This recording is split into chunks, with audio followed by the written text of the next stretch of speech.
Selamat datang di Bioskop Mini. Terima kasih sudah mengklik video ini dan selamat menonton. Di video kali ini saya mau ceritain ke kalian seluruh alur cerita dari sebuah film yang berjudul Before We Go yang dirilis tahun 2014. Film ini bergenre drama romansa. Film ini dibintangi oleh Chris Evans yang sekaligus menjadi sutradara dan penulis dari film ini. Selain itu juga ada Alice Eve dan masih banyak lagi. Film ini mengisahkan pertemuan dua orang yang tidak saling kenal sebelumnya, hingga akhirnya pertemuan mereka itu menjadi kisah yang menarik untuk disimak. Tapi di sini, saya hanya menceritakan inti dari filmnya saja. Baiklah, sekarang kita masuk ke ceritanya. Stasiun Grand Central di New York terlihat begitu ramai. Seorang pria memainkan trompetnya dengan lihai. Ia bernama Nick.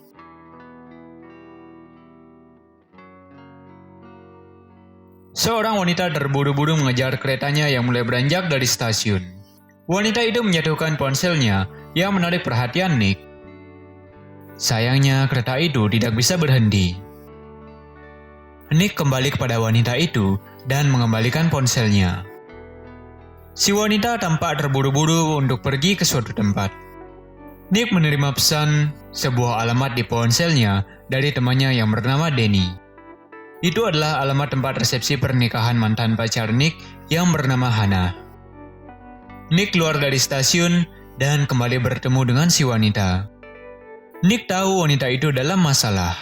Nick mencoba membantunya dengan menawar taksi untuk keberangkatan si wanita. Wanita itu berniat pergi ke New Haven di Connecticut. Sayangnya, kartu kredit Nick bermasalah. Selain itu, ponsel Nick juga kehabisan energi.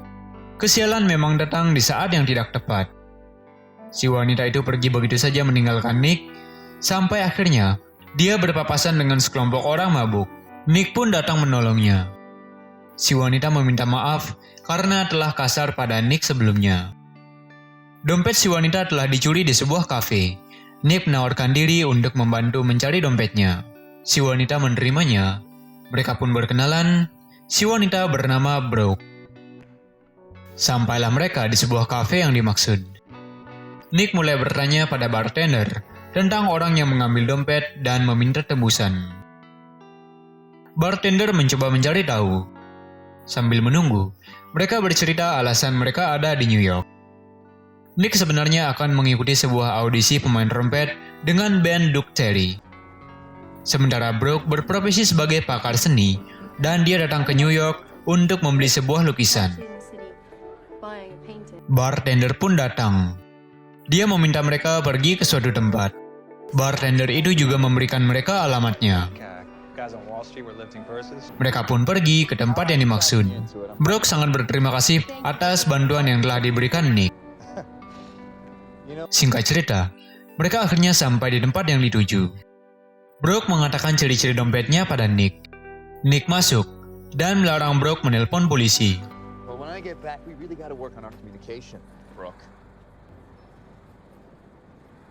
Brooke menuju telepon umum dan menelpon suaminya. Suaminya mengatakan bahwa ia akan pulang lebih awal dari Atlanta karena dia sangat merindukan Brooke. Raut wajah Brooke seketika panik.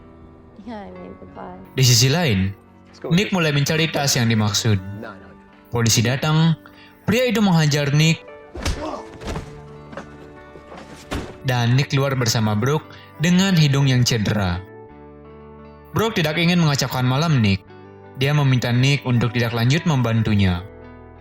Tapi Nick tidak akan biarkan Brooke jalan sendirian di malam hari di kota sebesar New York. Terlebih lagi, malam Nick sudah kacau sebelum Brooke datang.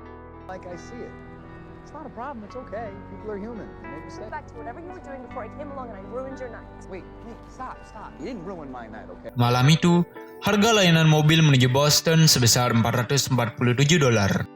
Nick mencari temannya bernama Danny untuk mendapatkan uang sebanyak itu. Akan ada cerita menarik jika kalian menonton film ini sepenuhnya. Itu saran dari saya. Di sini, saya hanya menggambarkan cerita inti dari film ini.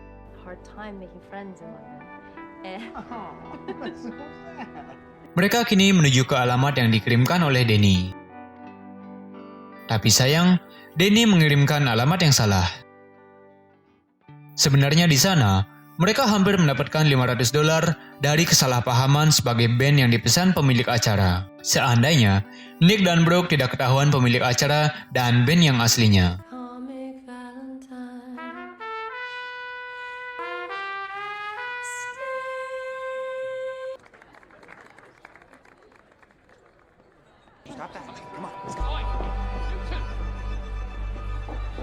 Mereka akhirnya pergi dari tempat itu dengan tangan kosong. Brooke harus tiba di rumahnya di New Haven sebelum jam 7 pagi. Mereka menikmati malam itu sambil bermain-main dengan sebuah telepon umum, berkata pada diri mereka sendiri bahwa malam itu tidak akan jadi lebih buruk. Okay, so whatever you do, don't talk to any strangers in Grand Central.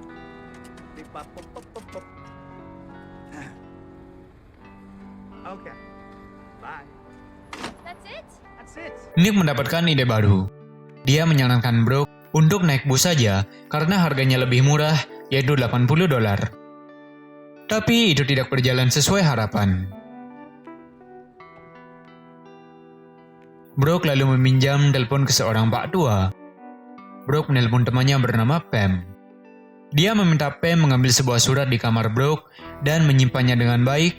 Surat itu diperuntukkan bagi suami Brooke. Brooke juga memberitahu Pam tempat kunci rumahnya. Kemudian Nick menelpon Danny dengan ponsel pak tua itu, dan kali ini Nick mendapat alamat yang asli dari Danny. Sebenarnya Nick tidak percaya diri untuk pergi ke tempat itu, tapi Brooke berjanji untuk menemani Nick pergi ke tempat yang dia maksud. We can be your Jiminy Cricket. She's there with somebody. Don't worry, I'll come. We can pretend to be boyfriend and girlfriend.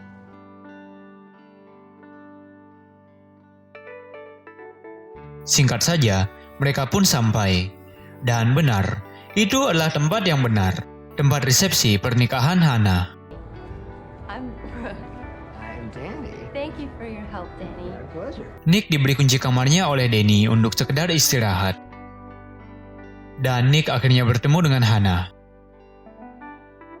Tampak Nick sangat merindukan Hannah. Nick kehabisan kata-kata akan hal yang dia sampaikan kepada Hannah setelah mengetahui Hannah sudah menikah dengan seorang pria bernama Cole. Which I did. Till now.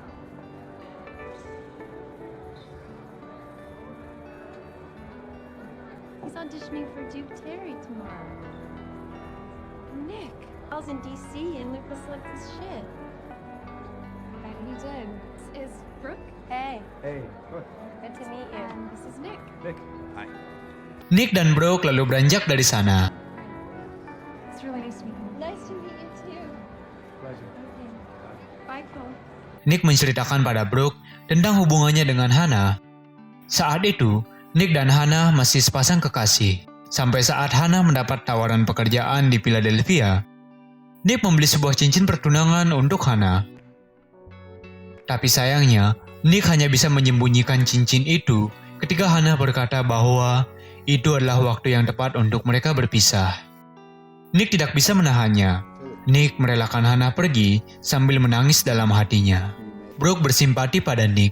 Dia meminta Nick untuk berbicara sekali lagi dengan Hannah. Mungkin Nick memiliki sebuah kesempatan. Brooke begitu mendorongnya hingga Nick melakukannya. Kenyataan sering terjadi di luar harapan. Nick menemui Hannah dan Hannah mengundang Nick untuk makan siang bersama Cole. Nick begitu kecewa. Kenyataan itu memang menyakitkan.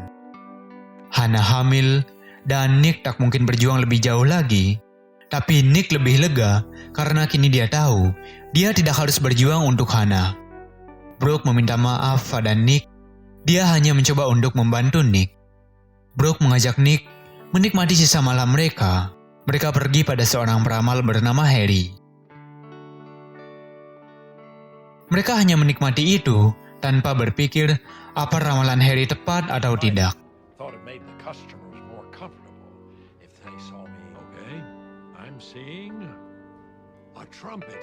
You're a music. Di tengah-tengah pembicaraan mereka, Brooke permisi meminjam ponsel Harry untuk digunakan menghubungi Pam. Kini masalah Brooke kembali. Pam berkata, dia tidak bisa masuk ke rumah Brooke karena kunci rumahnya tidak ada di tempat yang dia katakan. Brooke dan Nick kini berjalan di taman. Brooke akhirnya menceritakan yang sebenarnya terjadi. Dia mengetahui bahwa suaminya berhubungan dengan wanita lain. Dia mencoba memendam amarah sampai pada batasnya. Hingga saat itu, dia sudah terlanjur kecewa dengan suaminya. Brooke menulis sepucuk surat dengan umpatan yang ia tujukan pada suaminya yang ia taruh di kamar bersama cincin pernikahan mereka. Tapi, ketika suaminya mengatakan bahwa ia akan pulang lebih awal dari Atlanta demi Brooke, ia berpikir bahwa dirinya telah melakukan kesalahan. Brooke mencoba menghilangkan barang bukti itu, tapi usahanya sia-sia karena Pam tidak bisa masuk ke rumahnya. Brooke tidak bisa membiarkan suaminya membaca surat itu.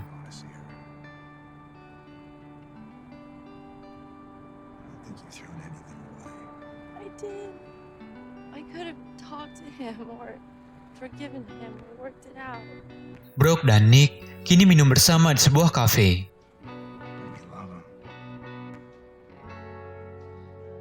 You're just telling me what I want to hear.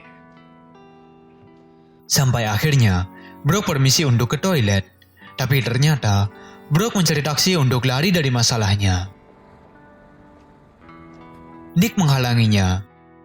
Nick meminta Brooke untuk menghadapi masalahnya. Tapi Brooke malah tidak terima dan mengumpat Nick balik. Blow off the biggest audition of your life because the girl you love didn't choose you? But I haven't left town yet. Okay. Nick berusaha menenangkan Brooke dan mengajaknya pergi ke tempat Danny. Begitu sampai di hotel, Brooke meminta maaf pada Nick atas perlakuannya tadi. I'm sorry about all those things that I said earlier. Nick mengatakan, itu tidaklah masalah karena dia mengetahui perasaan Brooke malam itu. Mereka akhirnya menikmati sisa malamnya di hotel itu sebagai sahabat. Walau mereka baru bertemu 4 jam yang lalu. Mereka saling bercanda, mencoret-coret bagian belakang lukisan di kamar, mengisi gas komen hotel, mencurahkan seluruh yang mereka angankan, dan kesan mereka ketika bersama di New York.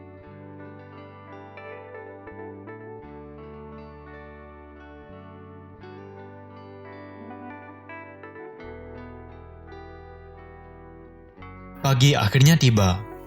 Nick dan Brooke kini berada di Grand Central.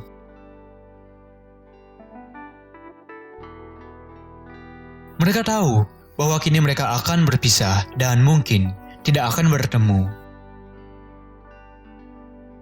Banyak detail yang tidak bisa saya ceritakan di ending ini. It's complicated. Itulah mengapa kalian harus menonton film karya Chris Evans ini. Karena saya yakin kalian pasti akan menikmati seluruh cerita dari film ini. Stick with her. Give her a kiss. Wish her good luck.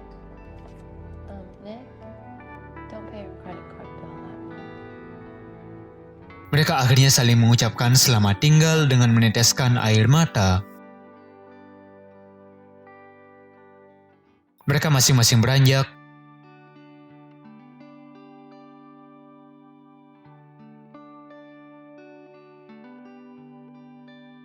Dan film pun tamat.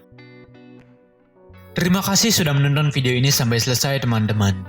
Seperti yang saya katakan tadi, kalian mesti nonton film ini secara utuh. Karena banyak bagian menarik yang tidak saya ceritakan di video saya ini. Baiklah, sekian dulu pembahasan alur cerita film Before We Go kali ini. Rating dari film ini adalah 6,8 dari 10 di situs IMDb. Terakhir di video ini, jika kalian suka nonton video ini, jangan lupa share, like, dan subscribe. Saya Lex dari Bioskop Mini mengucapkan thanks for watching and see you in the next video guys. Bye bye.